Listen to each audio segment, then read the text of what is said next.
तो प्यार आकर्षण में भारी अंतर है होता, भली भांति इसको समझना पड़ेगा। सब जगह हर शहर हर गली गांव में ये दोबारा न हो कुछ तो करना पड़ेगा। लैला मजनू की उपमा जो देते सुने, तो अब बहुत हो चुका बंद कर दो ढिठाई। बहन बेटियां होती सबकी बराबरी, सिया राम यादरी करो सिर झुकाई।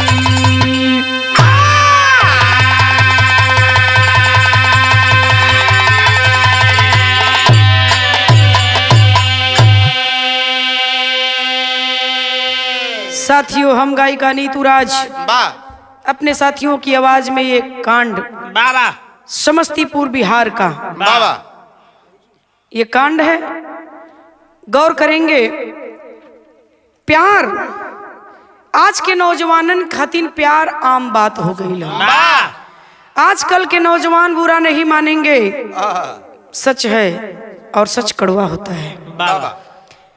प्यार और आकर्षण में अंतर है। प्यार और आकर्षण में अंतर क्या है? क्या? ये हम आपको इस बिरहे में साबित कर देंगे। बाबूजी, एक लाइन बिरहा में गजल लगल है। एक बात बता दी, पहले का प्रेमी प्रेमिका रहलन, प्यार करत रहलन।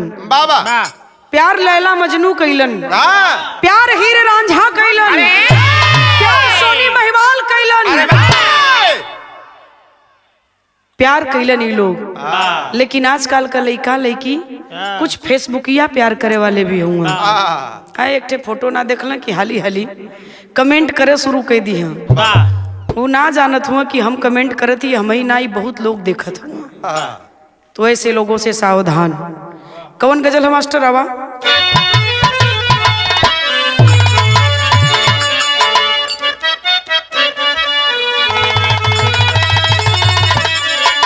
लड़का कहत है, अरे ऐसा पहली,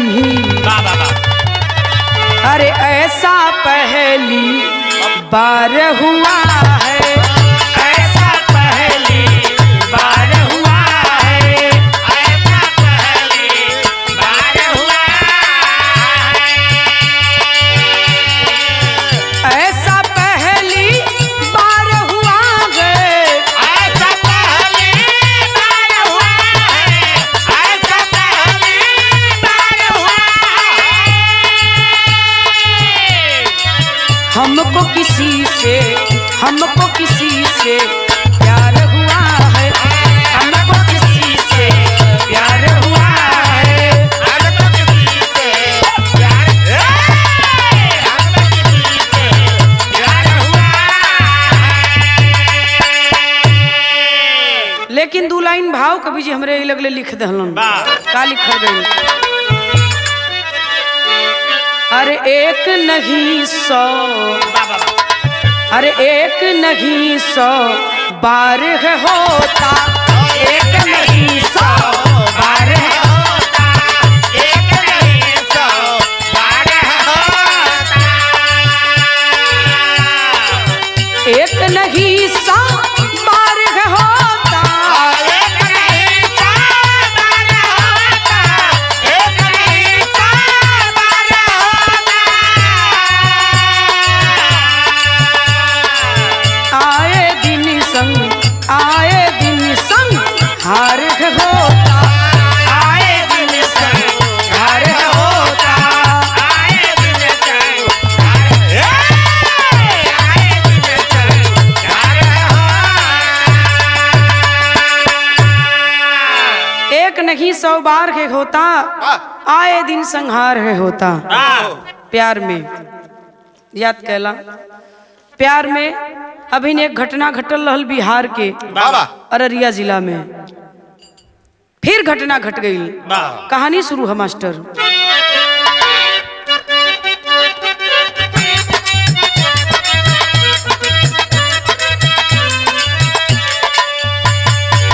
बिहार प्रांत के समस्तीपुर का हाल सुने, वही का गांव एक कानू भी विशाल सुने।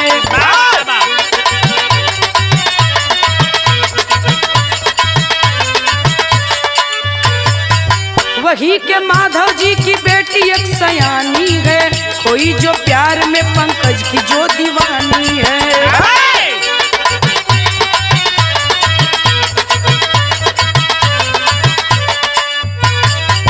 कसम लिए है दोनों साथ जीने मरने का, मगर डर घर वालों का सदा था बिछड़ने का।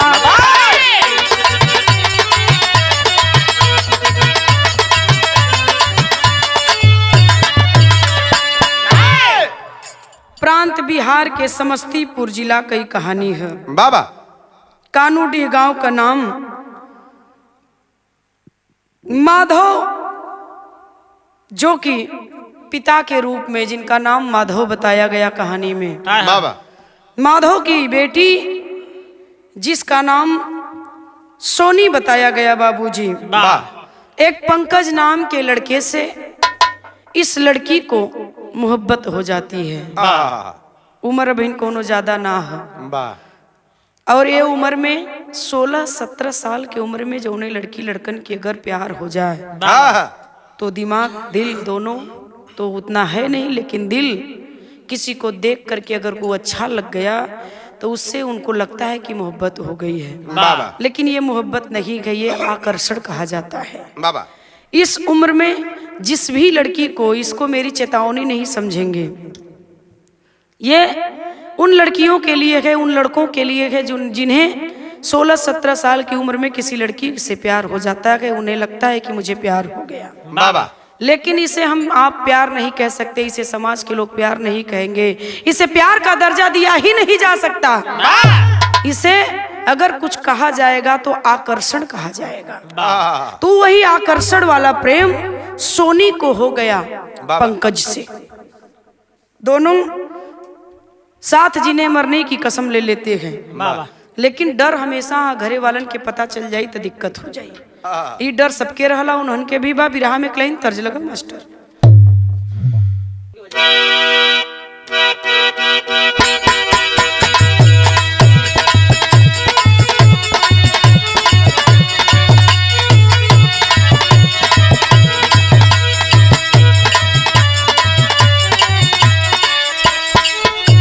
भयल का बिरहा में तर्ज है मास्टर। आवा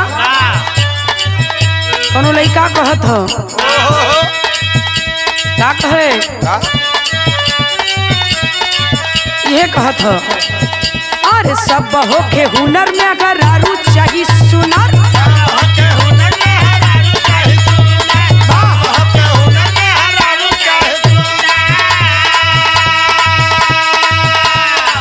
तब भोला खुदरा और गोर चाहिए चंदा चकोर।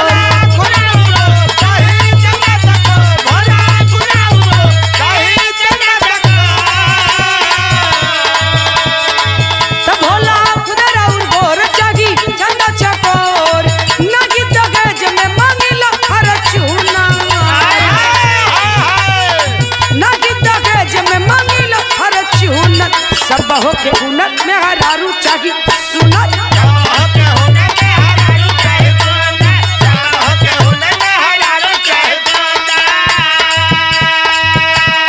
लेकिन बिरहा में कवि जी भाव लिखत हुन भयल का मास्टरी। अरे कोचिंग करे सोनी जब जाली हो डहरिया,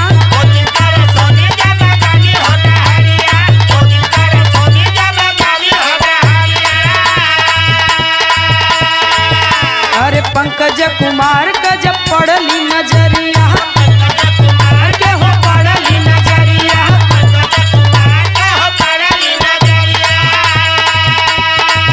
देखा पहली नजर रखा अपने जिगर,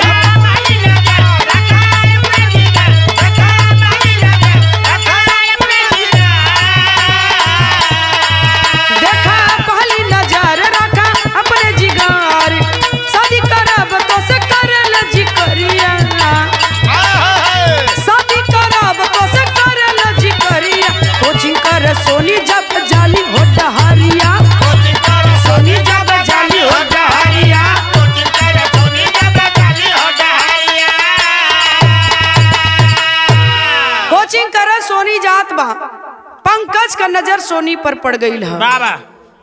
सोनी का नजर पंकज पे, पंकज का नजर सोनी पर पड़ गई बाबूजी। देखा है दोनों को, मैंने बताया कि प्यार हो गया। दोनों में जब प्यार हो गया तो इसी को हमने कहा कि ये आकर्षण वाला प्रेम है। उम्र ज्यादा ना है, 16-17 साल की उम्र है। भयल का मास्टर गीत तनी से बदल गई।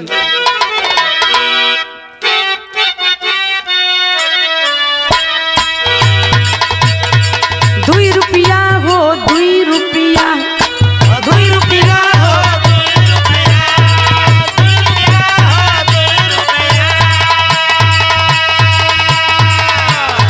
साया रंगाई पौन ₹3 हो, साया रंगाई पौन ₹3 हो, चोली रंगाई ₹3.5 हो।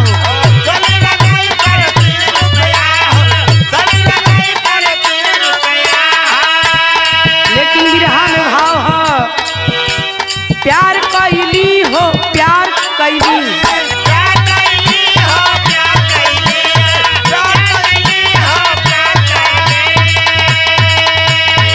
सोनी कुमारी दिल हार गईली हो, सोनी कुमारी दिल हार गईली हो, प्यार कैली और प्यार कैली हो, प्यार कैली हो। प्यार तो कल हला दोनों, लेकिन भयल का मास्टरी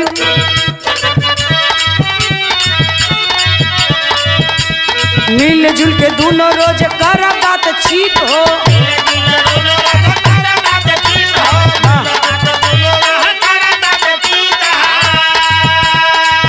अरे प्यार के कहानी पर बना के एक गीत हो।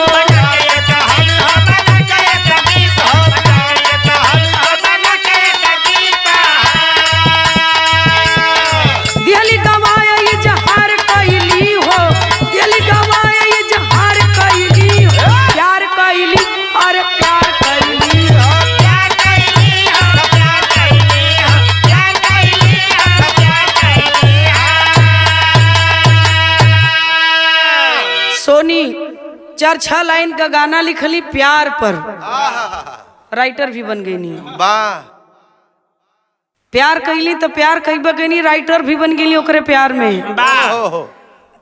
अब प्यार कह के वही प्यार पर 4-6 लाइन का गीत लिख के दे देली। पंकज तनी गावत होत रहला, देली कली की सुना, यह हम गीत लिख लेला, ई प्यार पर गीत है, तनी यह गीत के अपनी आवाज में तू गा दा।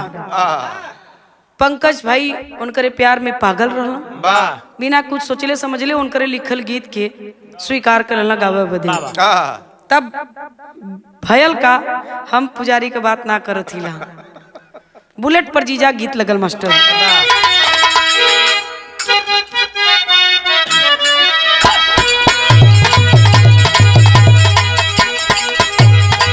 बाबा बाबा बा, ये गीत बड़ा चर्चा में इसमें बनल है।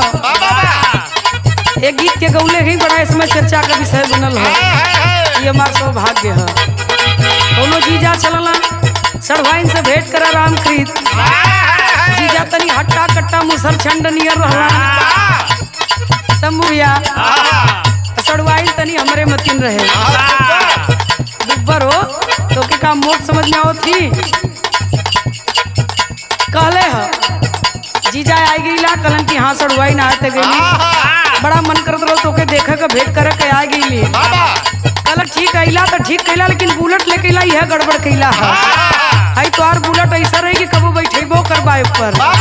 जीजा कल तोहरा जब मन करा चढ़ा, जब मन करा उतरा। कलश की आजे चढ़ो, कल आज टाइम ना, कल आज बैठो। चला ते दर्शन वर्शन करा था कतो और फालतू ना। कल ठीक है जल्दी करा, सजे सौरे लगल टाइम भइल तो जीजा कहला का कहला, हाय हाय यह कहले जतारू माई के दर्शन तू करे, जतारू माई के दर्शन तू करे, जतारू माई के दर्शन तू करे। काहे के लगलू हो सजे संवारे, काहे के लगलू हो सजे संवारे, काहे के लगलू हो सजे संवारे। तब सरवैया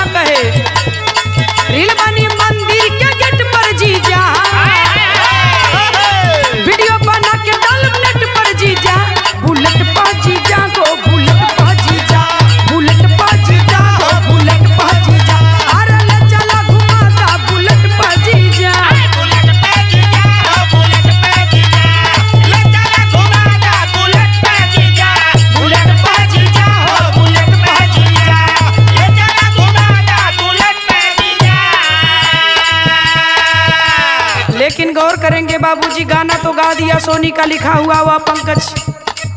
और जब गा दिया गाना तो खूब वायरल हो गयल, चर्चा का विषय बन गयल। लेकिन यार सोनी का कहीं ना कहीं से बेइज्जती होए लगल। तब भयल का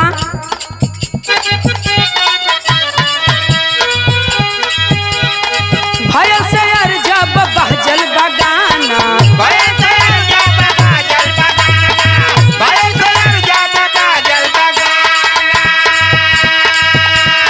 सोनी पे पंकज हो भैले दीवाना, सोनी पे पंकज हो भैले दीवाना, सोनी पे पंकज हो भैले दीवाना।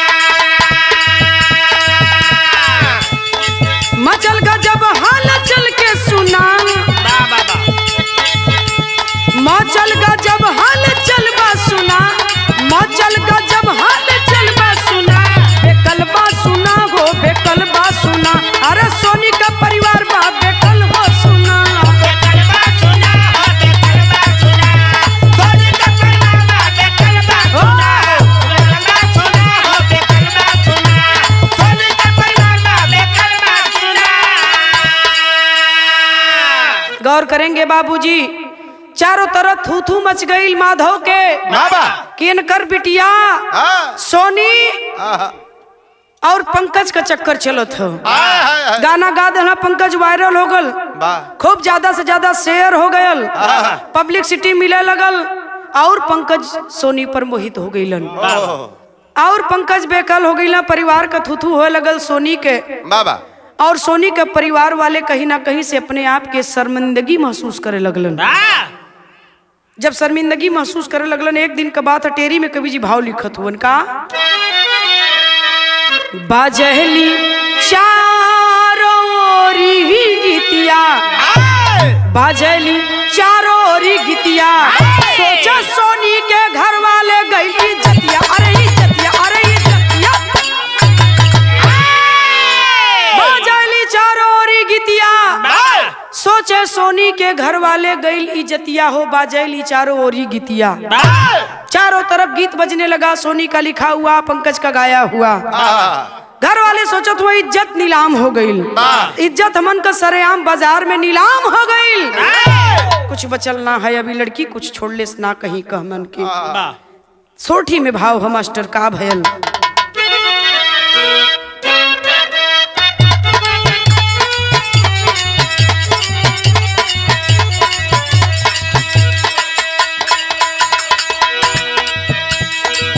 मैसेज करह के रहती पंकज के बोलावले, यार पंकज के बोलावले हो, घाती कर धोखावा के मारन हो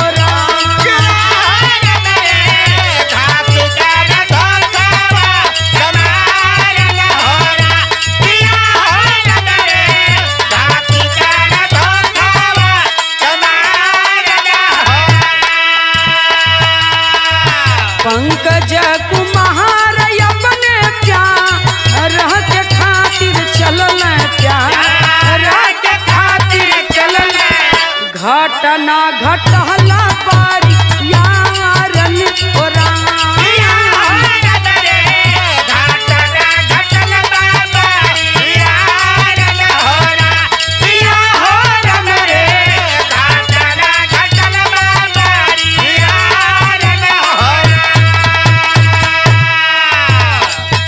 करती है, पंकज को बताती है कि मेरे घर वाले अपनी बेइज्जती समझ रहे हैं पंकज बाबा, और कहीं ना कहीं से मुझे भी बहुत कुछ सुनना पड़ रहा है अपने परिवार वालों से। अपने प्यार के खातिर वह नौजवान पंकज चल देता है घर से अपने निकल करके। भयल का मास्टर पूछो ना ही बोला कोई, पूछो ना ही कहेला, पूछो ना ही कहेला हो, हिल गइल सागरी बिहारन हो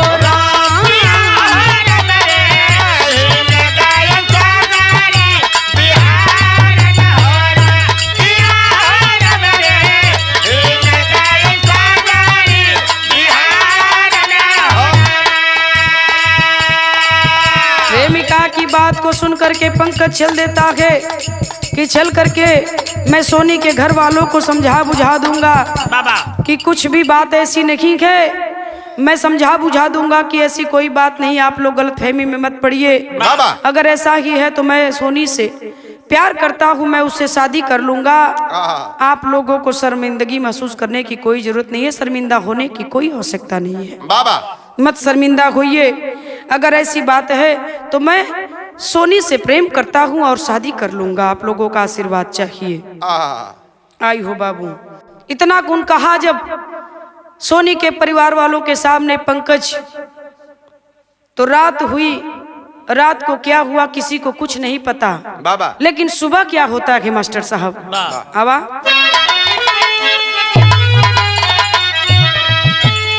तब पंकज आइला सोनी के घर, रतिया बतिया का भैली, सुबह भैल ता पीट सबई छतिया बतिया का भैली।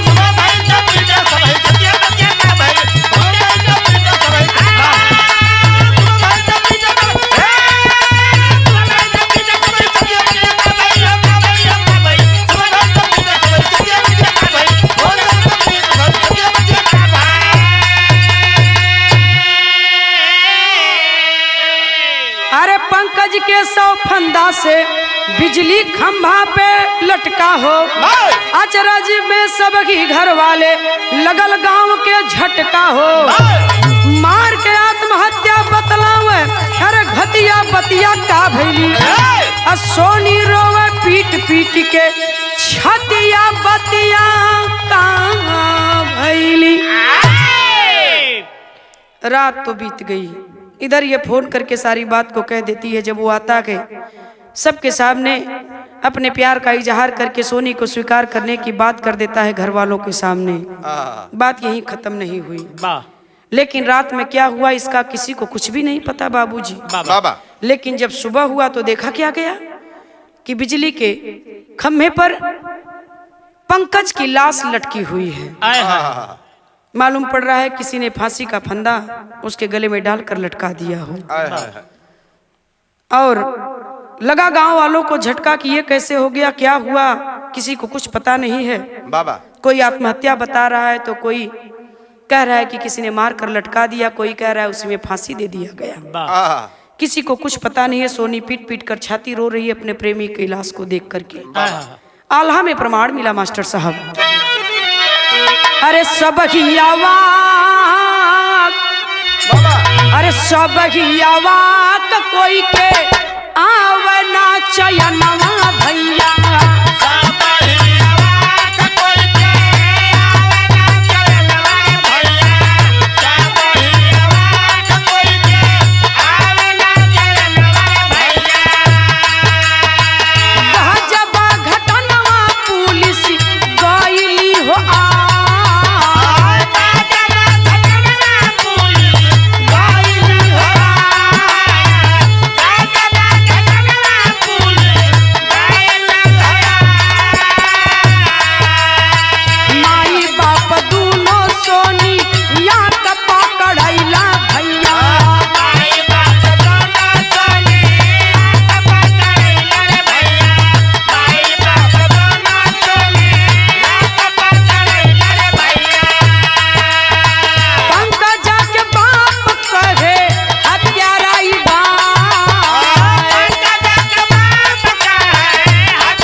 सब लोग अवाक हैं, सभी की आंखों से आंसू चल रहा है, सभी की आंखें नम हो गई।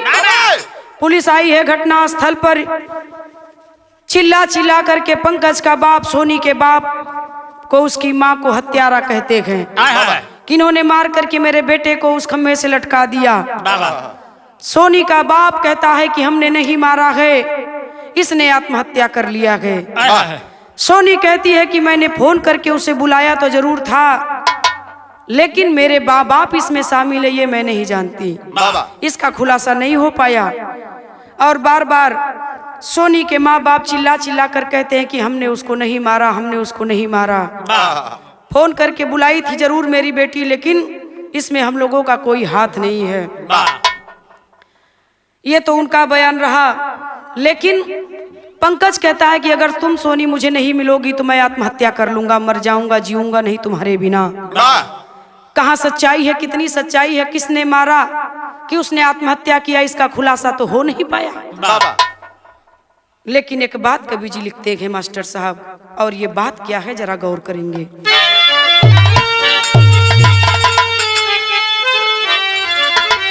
तो जब ले ठोस कार्रवाई ना अरे जतनवा होई, तब ले आए दिन ऐसा ही घटनवा होई।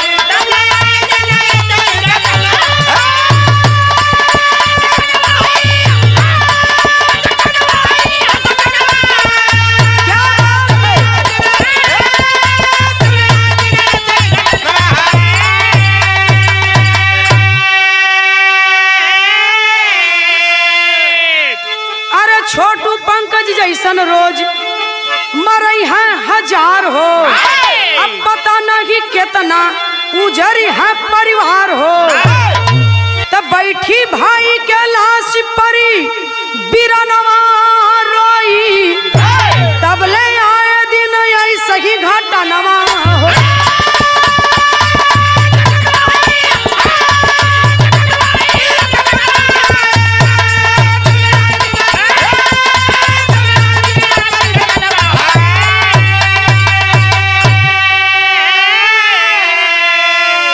बिहार में अररिया में छोटू मारा जाता है, और बिहार के उसी समस्तीपुर जिला में ये पंकज मारा जाता है। ये घटना घटती है कुछ ही दिनों के बाद। तो कहाँ है, किसका दोष है, कौन दोषी है, कौन असली गुनहगार है बाबूजी? वो प्यार करने वाला कि वो आकर्षण वाला प्रेम, या प्रेमी प्रेमिका के माँ बाप? कौन दोषी है, इसका फैसला हम तो नहीं कर सकते, हमारी इतनी ताकत नहीं है। लेकिन गौर करने वाली बात एक है, कवि जी लिखे मास्टर, क्या बात है वो? तब प्यार पर पचकई नई की बीमारी हो, ध्यान जब देली नहीं बेटी पर मतारी हो। बाप बेटा के ना डांटी तला नवा खोई, बाप बेटा के ना डांटी तला नवा खोई, तब ले आए दिन ऐसा ही घटनवा हो। क्या बात है जियो?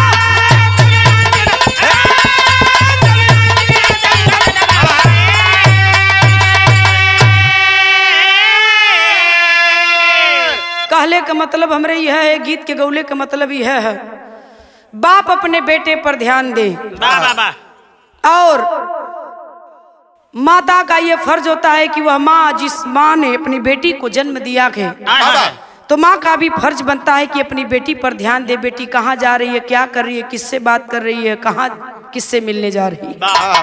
ये माँ का दायित्व तो बनता है कि बेटियों पर ध्यान दे। पिता का फर्ज होता है कि अपने बेटे पर ध्यान दे। अगर आप आंख बंद करके विश्वास करेंगे तो, और इस गीत पर 2000 रुपए का पुरस्कार हारमोनियम के बहुत अच्छे वादक हमारे पुनर्जन्म के साथी गुलाब राजभर जी की ओर से, जो इस जन्म में भी मुझे भूल से मिल गए। कहना है बाबूजी, परिवार की भी जिम्मेदारी बनती है कि अपने बच्चों पर ध्यान दे, अलर्ट रहे, आंख मूंद के विश्वास न करें अपने लड़का लड़की पर। और साथ ही साथ युवा पीढ़ी के उन नौजवानों से मेरा एक निवेदन है कि आप कुछ भी करने से पहले एक बार अपने उन माँ बाप के विषय में जरूर सोच लें जिस माँ बाप ने आपको जन्म दिया है। उनका भी कुछ सम्मान है, उनकी भी कुछ मर्यादा है। एक बार मर्यादा चली गई तो दोस्तों ये फिर कितना भी कोशिश करने के बाद ये लौट कर आने वाली नहीं है। इसलिए मेरा आप लोगों से निवेदन था, आगे आप लोगों की मर्जी, जो त्रुटियां होंगी हमें क्षमा करेंगे। अभी अभी इस गीत को कवि जी ने लिखा है और अभी अभी हम इसको गा रहे हैं, त्रुटियों को क्षमा करेंगे। कहना है खानदान का परिचय। गुरु बिहारी गुरु रमन क्या होता है आज वतन में, अरे श्यामा सीताराम भरत जी विश्वनाथ के मन में बजले चारों री गीतिया, नीतू सिया राम का मई हर मास प्रीतिया, बजले